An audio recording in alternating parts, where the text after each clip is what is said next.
हाँ भाई, नमस्कार, आदाब, सत श्री अकाल और खुशामदीद, very good evening to all of people. This is your master teacher Harsham, जो कि आपके सामने लाइव है और आज बात करने आए हैं कि जेडब्ल्यू एग्जामिनेशन में कौन सी ऐसी गलतियां हैं जो तुम्हें नहीं करनी चाहिए, क्योंकि अगर ये गलतियां तुम करते हो तो ऑब्वियसली बहुत एविडेंट हो जाएगा कि तुम्हारे लिए तुम्हारा जेडब्ल्यू का सपना तुमसे बेहद दूर हो सकता है।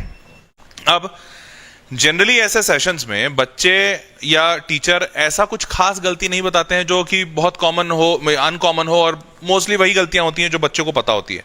पर विश्वास मानिए, इस सेशन का उद्देश्य बिल्कुल इनसे अलग है। आपको ऐसी चीजें मैं बताने वाला हूं जो आपको पहले बिल्कुल आपने या तो सोची नहीं होंगी, आपको आइडिया नहीं होगा।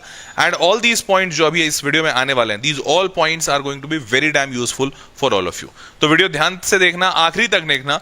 और सबसे पहले मैं यही कहूंगा हर बच्चे को, जो भी बच्चा इस सेशन में देखने आया है, कि भाई चैनल सब्सक्राइब कर लो, क्योंकि इस चैनल पर तुमको तुम्हारे काम का कंटेंट मिलता रहेगा।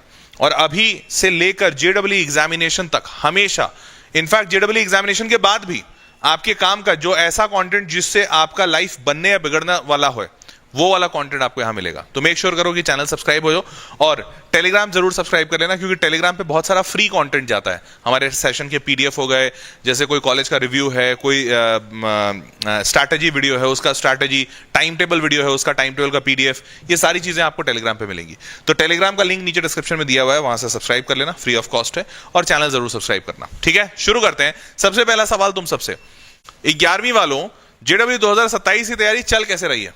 जरा जल्दी से बताओ। 4 ऑप्शंस दिए हैं, चुन लो इसमें से। पहला ए ऑप्शन, प्लानिंग के अकॉर्डिंग चल रही है। ऐसा शायद कम लोगों का होगा, बट फिर भी। बी, स्लोली स्लोली हो रहा है सर। या सी में, कर रहा हूं पर हो नहीं रहा है। मेरे को ऐसा लगा कि जैसे तुम्हारे दिल की बात बोल दी हो। अभी तो टाइम है, तो फिर कर लेंगे। ये डी वाले भी होंगे। तो सी, डी, बी, ए, कौन सा वाला ऑप्शन में हो? कैसी चल रही है तैयारी, जरा जल्दी से बता दो चैट बॉक्स में। मैं तुम्हारे चैट को ओपन कर लूं। हाँ भाई, तो बच्चा क्या कह रहा है? बच्चा कह रहा है कि तैयारी हो रही है बस। ठीक है, अच्छी बात है। हाँ जी, तो क्या है? ABCD option. चलिए आगे बढ़ते हैं। अच्छा, सी सी सी, बहुत सारे बच्चे, मेजॉरिटी बच्चे सी ही बोल रहे हैं कि कर तो रहे हैं पर हो ही नहीं रहा है। चलिए आप ध्यान से देखिए, आप अभी बैठे हैं अगस्त में 2025 और आपका एग्जामिनेशन है जनवरी 2027 में। बीच में कितना समय है? 16 महीने आपके पास बच रहे हैं। इस 16 महीने में दुनिया जहान के टेंशन होंगे, दुनिया जहान की अलग अलग चीजें होंगी, बट 16 महीने बचे हैं। अब एक बच्चा ऐसा होगा जो बोलेगा, अरे भैया अभी बहुत समय है, थोड़ा सुस्ताई लेते हैं। और नहीं, सुस्ताई नहीं लेते हैं तो चलो सर हम पढ़ेंगे रोज, लेकिन ठीक है, अब ऐश्वर्या का मैसेज आया तो थोड़ा उसको भी रिप्लाई कर ही देते हैं, मतलब वो भी जीवन के लिए जरूरी है ना। तो इसके हिसाब से 16 महीने लोगों को, बहुत सारे लोग ऐसे होंगे जिनको लग रहा होगा कि काफी है। Why is it important to start preparation now? अब कुछ ऐसे तो होंगे जो समझ रहे होंगे कि नहीं सर, 16 महीने मतलब बहुत कम है। तो अभी से क्यों प्रिपरेशन करना जरूरी है, ध्यान से सुनिए, और ये आपको, मतलब आपका पूरा ओरिएंटेशन बदल देगा। जो मैं बोला ना कि आज तक ऐसा वीडियो तुमने कहीं नहीं देखा होगा जहां पर जो तुम्हारी 5 गलतियां मैं बताने वाला हूं वो तुमको और कहीं कोई नहीं बताएगा। और इनफैक्ट इस सेशन के बाद तुम मान लोगे कि भैया तुम गलती कर रहे हो, तुमको अपने काम करने का तरीका बदलना है। क्यों? ध्यान से देखो। सबसे पहला, साल 2022 में 9 लाख बच्चे बैठे थे जेईई के लिए, ठीक है। 2023 में ये 9 लाख का आंकड़ा बढ़ के 11 लाख हो गया, करीबन 25% बच्चे बढ़ गए। 2023 के बाद 24 में 11 से 14 लाख बच्चे हो गए, 27% बच्चे और बढ़े, ठीक है। उसके बाद 2022 में, इसलिए 22 से 23 में बढ़े थे क्योंकि 22 में कोविड था, कोविड खत्म हुआ 23 में, 23 के बाद भी थोड़ा सा और उसका असर दिखा, तो 24 तक में बच्चे बढ़े। फिर 24 के 25 में ऑलमोस्ट ये सैचुरेट हो गया और 5% बच्चा बढ़ा, 14,15,000 से 14,75,000 बच्चा एग्जामिनेशन दिया। अब 5% एक एवरेज एस्टिमेट माना जा सकता है कि हर साल 5% के आसपास बच्चे बढ़ेंगे, क्योंकि इतना तो पॉपुलेशन बढ़ रहा है भारत का। तो 5% अगर मैं मानूं तो 2026 में 14,75,000 से 15.5 लाख के आसपास बच्चा बढ़ेगा। और फिर से 5% का अगर मानूं तो 2027 में जब तुम एग्जाम दे रहे होगे तो 16 लाख, 16.25 लाख के आसपास बच्चा बैठेगा, ठीक है। तो पहली बात कि तुम 16 लाख बच्चों के बीच में एग्जाम दे रहे होगे, जो आज के रेट में शायद 14 लाख है, ठीक। दूसरा, अब अगर आपको बताऊं एग्जामिनेशन पेपर की स्थिति, तो साल 2023 में, कोविड के ठीक बाद वाला साल, इजी से मीडियम के लेवल पे आया था फिजिक्स, केमिस्ट्री भी इजी से मीडियम में, और mathematics medium to tough level पे आया था, लेंदी भी था। ये हर साल मैथमेटिक्स ऐसा ही रहता है। 24 में भी मोटा मोटी वही रहा, 25 में भी मोटा मोटी वही रहा, लेकिन 25 के अप्रैल में ये बदलना शुरू हुआ। कैसे? फिजिक्स इजी टू मीडियम था, परंतु केमिस्ट्री जो हमेशा इजी रहा है, मीडियम से भी थोड़ा कम ही रहा है, इस बार मीडियम टू स्लाइटली टफ रहा और लेंदी भी बहुत था। और मैथमेटिक्स मीडियम टू टफ कह रहे हैं, लेकिन बहुत ज्यादा अच्छा खासा टफ था और लेंदी तो बहुत था। और ये सारी चीजें इसलिए हो रही हैं क्योंकि अभी आपने सुना होगा पिछले साल एनटीए पे बहुत थू थू हुई है। क्यों? क्योंकि एनटीए भैया पेपर लीक करवा दे रहा है, पेपर खराब दे रहा है, सारे बच्चे टॉप मार जा रहे हैं, 50 तरीके के एलिगेशंस लगे हैं। तो एनटीए खुद से भी अपनी छवि सुधारना चाह रहा है, जेडब्ल्यू के ऊपर भी इस बात का प्रेशर होगा। तो सारे लोग जब अपनी छवि सुधारने की कोशिश कर रहे हैं, तो सबसे आसान तरीका क्या है छवि सुधारने का? पेपर इतना टफ दे दो कि बच्चे से बने ही ना। वो गाली भी किसको देगा? क्या बोलेगा? मुझसे पेपर नहीं बना, ये पेपर एजेंसी खराब है, बोल नहीं पाएगा। तो पेपर धीरे धीरे टफ किया जा रहा है ताकि बच्चे जो, जैसे टॉपर जो बच्चा, जैसे अभी नीट में बहुत सारे बच्चे 720 में 720 ले आए, तो जाहिर सी बात है सवाल उठ गए नीट एनटीए पे कि भाई ये कैसे हो गया नीट ऐसा पेपर। तो ये जो सवाल उठते हैं, इसमें अपनी छवि सुधारने के लिए सबसे आसान तरीका ही ये है कि पेपर टफ किया जाए। और ये धीरे धीरे टफनेस की तरफ बढ़ रहा है, हर जगह आपको यही दिखेगा। JEE main 2025 April 7 paper analysis, what expert student said, featured a challenging mathematics section, chemistry most challenging, moderate in overall difficulty, NEET UG difficulty level of physics में कंटिन्यू टू इंक्रीज। चारों तरफ यही बातें हो रही हैं कि भैया डिफिकल्टी लेवल बढ़ने के पूरे चांसेस हैं आने वाले वक्त में भी। तो आपके लिए दो चीजें हुई, आने वाले वक्त में बच्चों की संख्या बढ़ रही है तो कंपटीशन बढ़ रहा है, और आने वाले वक्त में पेपर की डिफिकल्टी भी बढ़ेगी। ये बात खुद चारों तरफ ये बात हो रही है। तो अब अगर ध्यान से देखा जाए कि जेईई मेन सेशन और ओवरऑल एनालिसिस देखा जाए तो डिफिकल्टी लेवल बढ़ रहा है सब जगह। Question all JEE main shift held between 22 से 29 January covered almost all chapters of class 11th and 12th NCERT books. और दूसरा एक और चीज ये कर रहे हैं, डिफिकल्टी बढ़ाने के साथ साथ क्या कर रहे हैं पता है? पहले जेडब्ल्यू, जैसे मान लेते हैं अगर आपके पास मैथमेटिक्स में 25 चैप्टर है 11वीं 12वीं मिला के, तो 25 में से मैक्स टू मैक्स जेडब्ल्यू क्या करता था? 15 चैप्टर से सवाल पूछता था मैक्स टू मैक्स। तो 25 में से ये जो 15 चैप्टर्स हैं, ये मोस्ट इंपॉर्टेंट चैप्टर्स होते थे। बच्चे भी इन्हीं पे ध्यान देकर जाते थे कि भैया मोस्ट इंपॉर्टेंट पढ़ लेते हैं, क्योंकि पूरा सिलेबस किसी से होता नहीं है। लेकिन इस बार क्या हुआ कि जेडब्ल्यू ने 15 के जगह पे कुछ 18-19 चैप्टर से सवाल पूछे, और बातें चारों तरफ ये चल रही हैं कि उम्मीद है कि 2026 में जेडब्ल्यू 19 के जगह पे 22-23 चैप्टर में से सवाल पूछेगा। मतलब 25 में से 22-23 चैप्टर में से सवाल आ रहा है, मतलब मेजॉरिटी चैप्टर्स को कवर करा जा रहा है। और सोचो इससे क्या होगा? इससे तुम्हारी सरदर्दी बढ़ेगी, क्योंकि अब इंपॉर्टेंट चैप्टर्स नाम की चीज नहीं बचेगी। अब क्या होगा कि भैया पूरा सिलेबस पढ़ के जाइए, नहीं तो कुछ भी कहीं से भी आ सकता है। तो प्रेडिक्टेबिलिटी खत्म हुई और ब्रेड्थ ऑफ द कवरेज बढ़ गया। तो तुम्हारे को सिलेबस कंप्लीट करने में भी मुश्किल आएगी और डिफिकल्टी भी बढ़ रहा है, और नंबर ऑफ स्टूडेंट्स ऐसे ही बढ़ रहे हैं जिससे कंपटीशन बढ़ रहा है। तो चारों तरफ जो जो चीजें हो रही हैं वो कुछ भी पॉजिटिव नहीं दिख रही हैं। दिख रही हैं? नहीं, डेटा तो नहीं दिखा रहा है एटलीस्ट। तो इसकी वजह से इनफैक्ट जब तुम देखोगे इधर से इधर, राइट से लेफ्ट आओ, देखो 200 से 161, मतलब 160 जो सबसे कठिन पेपर था उसमें 161 नंबर लाना पड़ा, सबसे आसान में 200। इतना नंबर लाना पड़ रहा था बच्चे को 99 परसेंटाइल के लिए। ठीक है, अब ये 200 से 161, फिर यहां पे 186 से 215, कहां? अप्रैल से अप्रैल का वो कंपेयर कर रहे हैं, 186 से 215, फिर अप्रैल 172 से 203। देख रहे हो नंबर? देख रहे हो गिर रहा है कैसे? ये देखो, सबसे आसान पेपर में 200 नंबर लाना था, बहुत मतलब कितना? 300 नंबर का पेपर होता है। 300 नंबर के पेपर में सबसे आसान जो पेपर था वो उसमें 200 नंबर लाकर बच्चा 99 परसेंटाइल लाया था। 200 नंबर आंकड़ा घट गया 186। अब सबसे आसान पेपर में सिर्फ 186 लाना पड़ा, मतलब वो पेपर जो सबसे आसान वाला पेपर था वो टफनेस उसका बढ़ गया, 186 से घटकर 172, मतलब टफनेस और बढ़ गया। और 172 से घट के, नहीं सॉरी 186, अरे ये उल्टा लिख दिया, यहां पे उल्टा लिखा है, यहां पे उल्टा, सॉरी, ये 215 है, यहां पे 203 है और यहां पे 200 है। तो चलो मोटा मोटी तो वो टफनेस पेपर में अभी नहीं दिखा है, बट जो मैं पीछे दिखाया था उससे टफनेस थोड़ा थोड़ा बढ़ता हुआ दिख रहा है। अब आगे बढ़ते हैं, यहां पर देखो एक और सर्वे दिखा रहा हूं। तो ये सर्वे क्या दिखाता है? ये आईआईटी ने खुद सर्वे किया था, और सर्वे है आईआईटी मंडी का। गूगल पे रिपोर्ट पब्लिश्ड है, पिछले साल आया था और काफी फेमस हुआ था।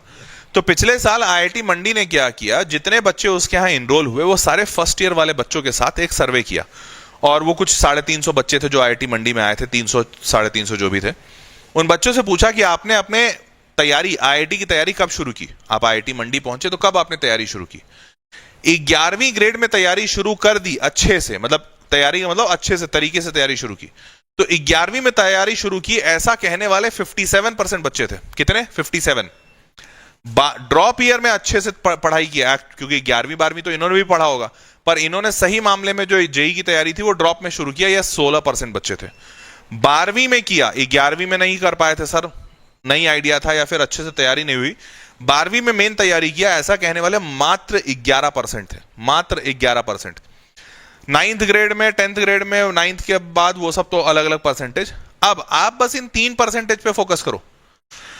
तुम 11वीं में हो और अगर अच्छे से जेई की तैयारी नहीं कर रहे हो तो तुम 12वीं में आओगे और 12वीं में तैयारी शुरू करोगे, पर 12वीं में आके तैयारी शुरू करोगे तो मात्र 11% ऐसे बच्चे होंगे जिनका जेई निकलेगा।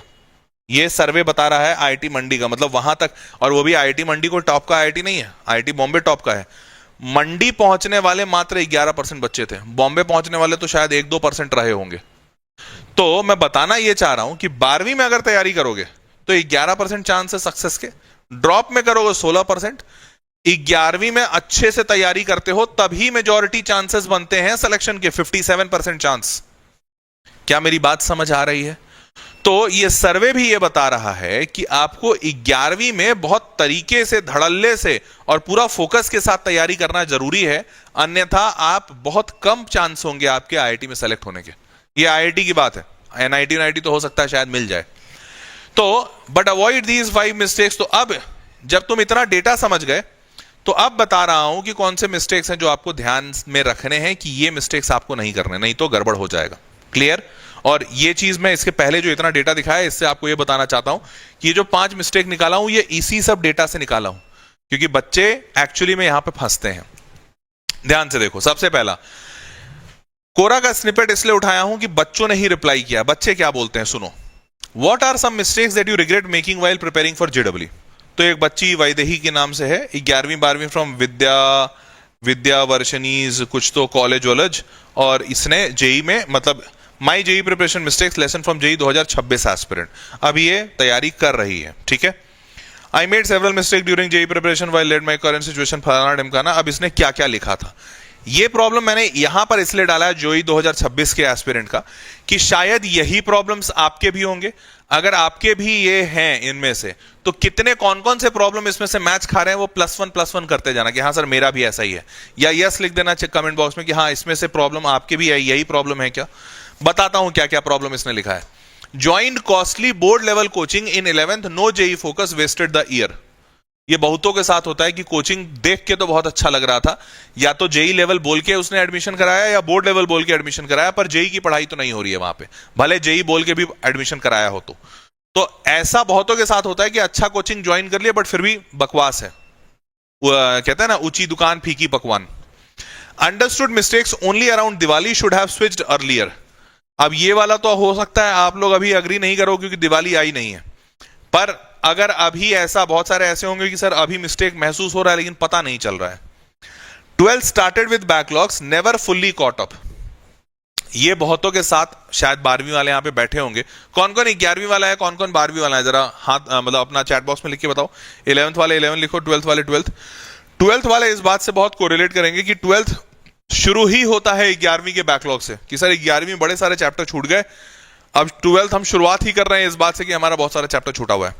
इस बच्चे के, हर बच्चे के ऊपर इस बात का मेंटल टेंशन बहुत ज्यादा होता है कि सर हमारा बैकलॉग बहुत है, और इनफैक्ट 11वीं वाले बच्चों को भी अभी होगा, सर हमारा पीछे का चैप्टर छूटा हुआ है। इनकंसिस्टेंसी, ये तो हर कोई का होगा, मान रहे हो।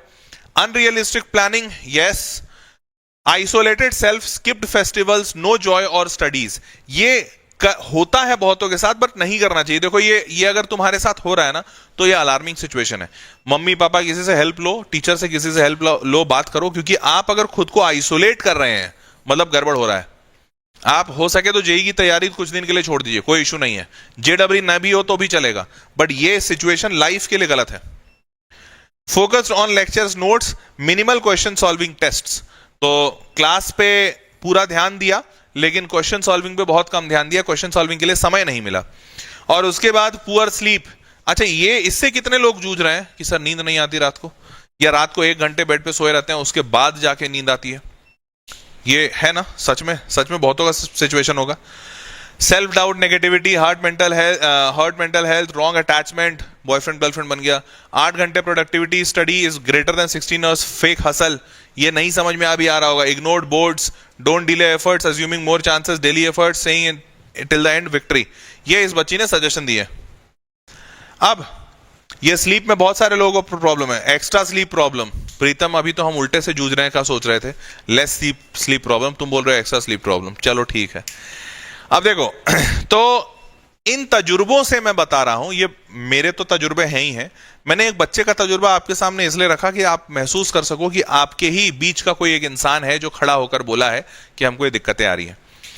उस बच्ची ने बोला, मतलब उसकी बातों से जो पूरा उसने लिखा था, मैंने उसको पढ़ा तो उससे निकला कि treating class 11th like a warm up. बहुत सारे बच्चे जो होते हैं, जैसे 10वीं जब तुम पास करते हो ना, तो जब तुम 10वीं पास करते हो तो डिफिकल्टी लेवल में बहुत अंतर होता है। अगर सही मायने में बताऊं तो तुम यहां से इसको ऐसे देखो, ये 8th होता है, ये 8वीं क्लास है, ये 9वीं क्लास है, ये 10वीं क्लास है। तो 8वीं 9वीं 10वीं ये हो गया। ये होता है 11वीं क्लास, ये 11th होता है, और ये फिर भी ये 12वीं क्लास, ठीक है। तो ये हमारे एजुकेशन सिस्टम की दिक्कत है, मैं तुम्हारी दिक्कत नहीं बोलूंगा, पर एजुकेशन सिस्टम में ऐसा है कि 10वीं के बाद 11वीं में जमीन आसमान का अंतर है, बहुत ज्यादा कठिन होता है। और उससे भी ज्यादा बुरी बात यह है कि 11वीं 12वीं स्कूल का लेवल यह है, पर जेडब्ल्यू मेंस का लेवल यह होता है, ये जेई मेंस का लेवल है, और जेई मेंस के बाद जेई एडवांस यहां होता है। ये थोड़ा बहुत कोरिलेटेड होता है, बट फिर भी काफी दूर होते हैं। और ओलंपियाड तो भैया बहुत ही ऊपर होता है, मैथ्स ओलंपियाड, फिजिक्स ओलंपियाड, तो ओलंपियाड लेवल ये होता है। तो आपको ये बात समझनी पड़ेगी कि आप 10वीं के बाद 11वीं में आए हैं, तो ये एक बहुत बड़ा जंप है। और अगर ये जंप नहीं मारना सीखोगे तो आगे बहुत सारे और जंप आने वाले हैं, वो कैसे सीखोगे। तो ये पहला दिक्कत है कि आप 11वीं को बिल्कुल हल्के में मत लीजिए। जैसे यहां पर आपको ये फॉल्स सेंस ऑफ कॉन्फिडेंस होता है, सर कर लेंगे सर, अरे फोड़ देंगे सर, हमारा 10th में 90% आया है सर, क्या बात कर रहे हो।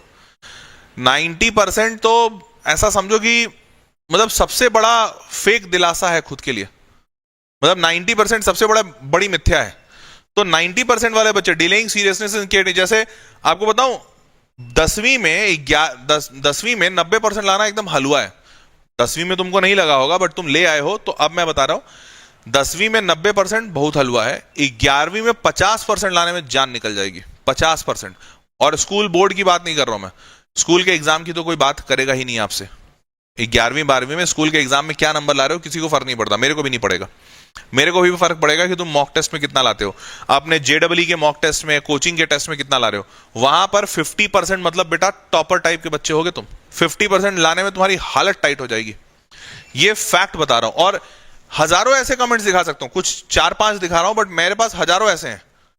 Adnan, from scoring 94% in class 10th to scoring 74% in class 12th boards, ये बोर्ड्स की बात कर रहा है बच्चा। और पता है, पता नहीं तुमको ये बात पता है कि नहीं, ये कितना बुरा बात लिखा है, ये इतना बुरा बात लिखा है, तुमको पता है इसके साथ क्या हुआ होगा। 12वीं जेडब्ल्यू में एक रूल है कि अगर कोई बच्चा 12th क्लास में 75% से कम लाता है, लेस देन 75%, नो मैटर वो जेडब्ल्यू में ऑल इंडिया रैंक 1 लाया हो, ऑल इंडिया रैंक 1, उसको कोई एडमिशन नहीं मिलेगा, उसका एडमिशन डिनाइड है। वो ना एनआईटी में एडमिशन ले सकता है, ना जीएफटीआई, ना ट्रिपल आईटी, ना आईआईटी, कहीं नहीं, उसको अलाउ नहीं करेंगे, बैठने नहीं देंगे। सोचो ये जो अदनान है, दिस इज लाइफ, 1300 लाइक इस बच्चे पे हुए हैं, क्यों, क्योंकि एक्चुअली ये बहुत पेनफुल है। 94% लाया था बच्चा, टॉपर ही रहा होगा ना, 94% बहुत अच्छा होता है 10वीं में, पर ये 12वीं में 74%, सिर्फ 1% से बच्चा रह गया इसके। और अब अगले साल ये ड्रॉप लेगा तो जेडब्ल्यू देगा, और जेडब्ल्यू के साथ साथ बोर्ड्स में भी रिपीट करेगा, क्योंकि 74% पे तो कहीं एडमिशन नहीं होगा। समझ रहे हो, ये क्रूएल वर्ल्ड है। 11वीं 12वीं इज नॉट अ हम्टी डोरी world, it's a cruel world. और ये इकलौता नहीं, Yaduvendra Sharma 90% in class 10th, 66.4% in 12th, and JEE Mains में देखो 96 परसेंटाइल। 96 परसेंटाइल का मतलब समझते हो, जो 15 लाख बच्चे एग्जाम दिए उसमें इसका रैंक 60,000 था। कितना? 60,000 रैंक आउट ऑफ 15 लाख बच्चे। 15 लाख बच्चों में ये 60,000 रैंक पे। महसूस कर पा रहे हो कितना काबिल, मतलब कितनी बड़ी बात है। 15 लाख बच्चों में 60,000 मतलब 14,40,000 बच्चों को पीछे छोड़ दिया ये। और 14,40,000 बच्चों को पीछे छोड़ने के बाद भी इसको बोर्ड में, चूंकि इसके नंबर इतने कम है, कुछ नहीं मिलेगा। लर्न विथ ऋतिक्स, मेरे जेई मेंस में 95 परसेंटाइल है पर 12th बोर्ड में 54%। मेरे 72.6% है सीबीएसई बोर्ड में और जेई मेंस में 96.626 परसेंटाइल। इतने काबिल बच्चे। तो एक्चुअली में 11वीं 12वीं टफ है, समझो इस चीज को, आसान बिल्कुल नहीं है। अभी लिटरली लंका लगने वाली है तुम्हारी, तो मैं तुमको पहले से इत्तला कर रहा हूं इस बात के लिए। Neglecting basics in the rush to advance, होता क्या है ना, जब तुम अभी, चूंकि तुम इतने बच्चे वाले लेवल पे हो, तुमको तो लग रहा है 10वीं बहुत आसानी से कर लिया, तो 11वीं तो और आसानी से हो जाएगी, कोई टेंशन ही नहीं। पर 11वीं तुम पढ़ तो लोगे, पढ़ने में क्या है ना, टीचर की काबिलियत होती है समझाना। जैसे मैं तुमको पढ़ाऊंगा, मैं कोरे कागज पे लिख के दे सकता हूं कि हर बच्चा, अगर रेटिंग सिस्टम हो तो हर बच्चा मेरे को 10 आउट ऑफ 10 देकर जाएगा, मैं कोरे कागज पे लिख दूंगा, नो मैटर तुम कितने भी बेवकूफ हो। पर उस जितने बच्चों को पढ़ाऊंगा मैं, उसमें से कुछ ही 10% ऐसे बच्चे होंगे जो सवाल बना पाएंगे। क्यों? इसमें मेरी काबिलियत और कोई टीचर की काबिलियत है ही नहीं। पढ़ाने के वक्त मैं समझा दूंगा, पर सवाल बनाने के लिए आप उस समझदारी को सवाल में कितना लगा पा रहे हो, ये बड़ी बात होती है। और बच्चा यही गलती करता है। बच्चा क्या सोचता पता है, अरे सर क्या पढ़ाए हो, क्या ही तो समझ आया सर। अब बेसिक नहीं सर, मैं जेडब्ल्यू मेंस नहीं करना सर, मेरे को एनआईटी जाना ही नहीं है, मेरे को तो आईआईटी जाना है। तो मैं ना सीधा एडवांस की तैयारी करता हूं, आईआईटी ही पहुंचूंगा। अब जब आईआईटी ही पहुंचूंगा, एडवांस पे ही सीधा पहुंचे, मेंस तुम बनाए नहीं, आगे चल के मेंस तुम्हारा नहीं निकलेगा, पक्की बात है, सेलेक्ट नहीं होगे। और ऐसा एक नहीं, कई सारे इंसिडेंट्स हैं। What is the biggest mistake you have done in class 11 to prepare for JEE? I used to solve lots of problems of the topics which I liked while completely ignored my weak topics. क्योंकि बच्चा 11वीं में क्या है, feel good पे काम करता है, जो अच्छा लगा बस उसी को सॉल्व कर रहे हैं। I used to waste a lot of time solving questions of my favorite topic. Mistakes while preparation, instead of focusing on each and every topic, I end up preparing few topics. See, having keen interest in any particular topic is good thing, but completely ignoring others is fatal for examination. और ये majority बच्चों के साथ होता है। आपको कुछ ऐसे चैप्टर्स होंगे जो बहुत पसंद आएंगे और आप बस वही प्रिपेयर करते रह जाओगे, और बाकी जहां से सवाल आ रहा है वो आप प्रिपेयर नहीं करोगे, तो सवाल आपसे बनेंगे नहीं।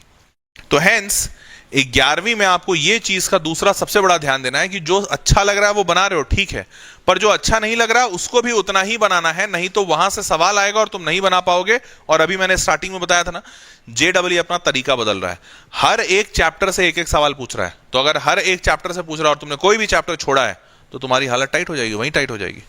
ठीक है, मूविंग फॉरवर्ड। और देखो ये सारे जो बच्चे बोल रहे हैं, जैसे ये Kirti Singh, studied at BTech NIT Allahabad, NIT Allahabad की पढ़ी हुई लड़की है। How much NCERT is important for JEE mains? बच्चे एनसीईआरटी को तो ऐसा कचड़ा मान लेते हैं, बोलते हैं अरे सर ये तो बुक बनी ही इसलिए है कि हम इसमें वो कहते हैं मूंगफली खाएं, वो क्या बोलते हैं उसको, भेलपुड़ी खाएं। बेटा ये भेलपुड़ी के लिए बुक नहीं छपी गई थी, सच बता रहे हैं। तुम लोग इसको इग्नोर करोगे और जितना बच्चा है ना, जो पहुंचा है, जहां जहां पहुंचा है, ये एनआईटी कुरुक्षेत्र का बच्चा है। NCERT is very important, useful book for JEE Mains, especially for physics and chemistry. Maths के लिए मैं भी नहीं बोल रहा हूँ, फिजिक्स और केमिस्ट्री के लिए इंपॉर्टेंट है। Shrivas, BTech engineering physics, IIT Hyderabad 2026 में एक्सपेक्ट मतलब निकलेगा बच्चा। In single word, yes, NCERT is more than enough to crack JEE Mains with more than 99 percentile in chemistry, even for 100 percentile if you are lucky. तो actually में NCERT बहुत important है और बच्चा इसको इग्नोर करता है। तो आप अगर इग्नोर कर रहे हैं तो मत कीजिएगा, ये बहुत बड़ी गलती होगी। तीसरी गलती, स्टडिंग रैंडमली विदाउट डायरेक्शन। अब ये 11वीं वाले बच्चों के साथ बहुत होता है, क्योंकि होता क्या है ना, 10वीं तक में सिर्फ पढ़ना होता है, 11वीं में सिर्फ पढ़ने वाले को तो कभी कुछ होता ही नहीं है, सच बता रहे हैं। 11वीं में बेहद जरूरी है कि आप फोकस और डायरेक्शन के साथ पढ़ो। तो अगर आप फोकस और डायरेक्शन है ही नहीं और सिर्फ पढ़ रहे हो, तो 11वीं में कुछ नहीं होगा। तो रैंडमली कोई भी डायरेक्शन में पढ़ लिए, कभी कोई सब्जेक्ट उठा लिए, कभी कुछ पढ़ लिए, कभी कुछ कर लिए, उससे कुछ नहीं होगा। ये गलती की वजह से आप पढ़ोगे दिन भर, पर एक्चुअली में नंबर नहीं आ पाएंगे। ठीक है, तो studying 12 hours won't matter until you give your 100%। Study only 6 hours a day but with full attention. तो आप पहले प्लान कीजिए कि आज मैं 2 घंटा फिजिक्स पढ़ूंगा, 2 घंटा केमिस्ट्री, 2 घंटा मैथ्स। इस 2 घंटे के फिजिक्स में मेरे को ये सारे 10 चैप्टर का क्वेश्चन बनाना है।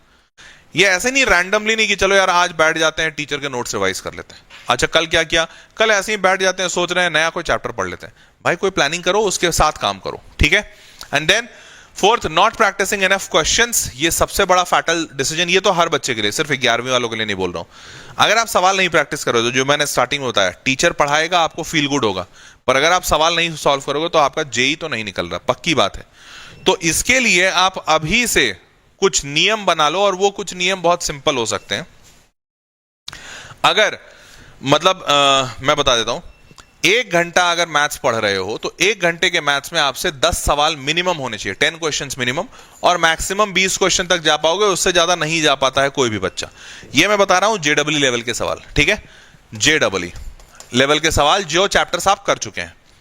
यही 1 घंटा अगर मैं फिजिक्स की बात करूं तो इस 1 घंटे के फिजिक्स में आप 10 से 15 सवाल बना पाओगे, इससे ज्यादा नहीं हो पाता। मतलब 10 से 15 इज समथिंग बेयर मिनिमम, अगर बहुत आसान है तो हो सकता है 20-25 चला जाए, बट 10 से 15 का एवरेज।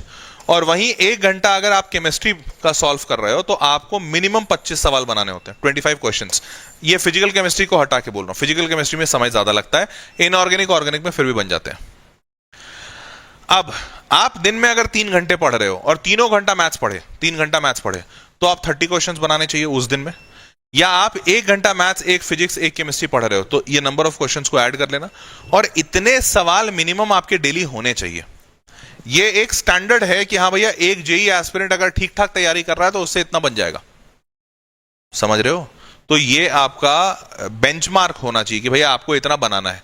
और 5वां सबसे इंपॉर्टेंट, अवॉइडिंग डाउट्स और पीयर डिस्कशन। होता क्या है ना कि जैसे जैसे जैसे अभी स्टार्टिंग में तो बहुत सारे बच्चे बहुत जोश में होते हैं, पर जैसे जैसे समय आगे बीतता जाता है तो आपके बैकलॉग्स होते हैं, तो आप धीरे धीरे अपना कॉन्फिडेंस लूज करते हो। जैसे ही बैकलॉग्स होते हैं, कॉन्फिडेंस लूज करते हो, तो आप ना ही क्लास में डाउट्स पूछते हो, ये सोच के कि कहीं टीचर ये ना बोल दे कि अरे बेटा ये तो पिछले क्लास में पढ़ाया था, तू नहीं पढ़ा, क्या क्या कर रहा था तू पिछले क्लास में, खड़ा हो जा खड़ा हो जा। तो बच्चा सोचता है यार इतना नौटंकी कौन झेले, मैं पिछले क्लास में आया तो नहीं था, पता नहीं ये वाला डाउट शायद उसी क्लास से होगा, तो डाउट ही नहीं पूछता। तो पहला तो आप क्लास में डाउट पूछना बंद करते हो, और क्लास में डाउट नहीं पूछ रहे हो, उसके बाद जब आप अपने आसपास के दोस्तों के साथ बैठते हो तो उनसे डाउट नहीं पूछते हो ये सोच के कि यार वो जज करेंगे। हो सकता है ना भाई, मैं उसके सामने पूछ लूं और उसको वो आता हो तो वो हंस देगी कि अरे ये तेरे को डाउट नहीं आता है। अब वो हंस देगी, इसी बात की इतनी बड़ी चिंता है कि आईआईटी वाईटी गया तेल लेने, वो बस हंस ना दे मुझ पे। तो इसकी वजह से आप डाउट कहीं नहीं पूछते, ना ही अपने पीयर ग्रुप में डिस्कशन कर रहे हैं और ना ही क्लास में डाउट्स पूछ रहे हैं। और विश्वास मानिए, जब डाउट ही नहीं पूछोगे तो कॉन्सेप्ट क्लैरिटी तो होना ही नहीं है, वो तो पक्की बात है। फिर तो आईआईटी को साइड रखते हैं, उसका हंसना ही ज्यादा इंपॉर्टेंट रखते हैं, है ना? तो ये चीज अगर आप नहीं कर रहे हैं तो ये सबसे बड़ा, मतलब आखिरी में है बट सबसे बड़ा मैं बोलूंगा कि आपके डाउट्स अगर डिस्कस हो रहे हैं तो आप फिर भी थोड़े स्ट्रीम में रहोगे, पर डाउट डिस्कस करना बंद कर दिए मतलब तुम बस पढ़ रहे हो बट उसका कोई एप्लीकेशन नहीं कर पाओगे, और आगे चल के सवाल नहीं बनेंगे। सवाल नहीं बनेंगे तो फिर जेई तो छोड़ ही दो, ठीक है? तो भाई अब इससे फाइनल आउटकम्स क्या होगा? While you scroll, someone else is solving one more question and getting to one step closer. तो अपने सबसे पहले सोशल मीडिया को भैया हटाओ, बंद करो, ये स्क्रोलिंग और इंस्टाग्राम और रील्स खत्म करो, मत देखो अभी 1-2 साल के लिए। वन चांस लॉस्ट, बोर्ड के मार्क्स, जेई के स्कोर या ड्रॉप लेने के बाद का स्ट्रगल, सब कुछ कहीं ना कहीं 11th के प्रिपरेशन पे डिपेंड जरूर करता है। तो ये बात अपने हमेशा दिमाग में रखना, ताकि 11वीं में कोई चांस मिस ना करो, अभी से पढ़ाई शुरू करो। द काश रिग्रेट, कि काश मैं ये कर लेता, काश पहले पढ़ लिया होता क्लास 11। तो ये जो रिग्रेट है ना, ये पूरे लाइफ रह जाएगा, पूरे लाइफ, विश्वास मानो पूरे लाइफ रह जाएगा। मेरे को भी कुछ कुछ रिग्रेट्स आज तक हैं अपने जीवन में 11वीं 12वीं के, तो ये पूरे जीवन रह जाता है, कहीं नहीं हटता। Class 11th will either make your JEE journey smooth और extremely stressful. Get serious, get structured and get ahead. समझ गए भाई? तो अपने जर्नी को स्ट्रेसफुल बनाना है या स्मूथ बनाना है, ये आप पे निर्भर करता है, और जितनी जल्दी, जितने पहले से पढ़ाई करोगे उतना ज्यादा फायदा होगा, और जितने देर से शुरू करोगे उतना नुकसान होगा, ठीक है? तो पहले शुरुआत कीजिए और जिंदगी थोड़ी अच्छी बनाइए। फाइन, तो now moving, which of these mistakes are making your life stressful? ये कमेंट बॉक्स में मेरे को सबसे चाहिए, ठीक है? क्योंकि मैं भी जानना चाहता हूं कि भाई सबसे बड़ा प्रॉब्लम तुम्हारे लाइफ का कौन सा है। Okay, so ladies and gentlemen, that was all for this session. Hope you loved and enjoyed it. मिलते हैं अगले वीडियो में, तब तक के लिए take care, bye bye, good night. और अपने लाइफ का सबसे बड़ा प्रॉब्लम क्या है ये नीचे कमेंट बॉक्स में लिखकर जरूर बताना, ठीक है? चलो बाय।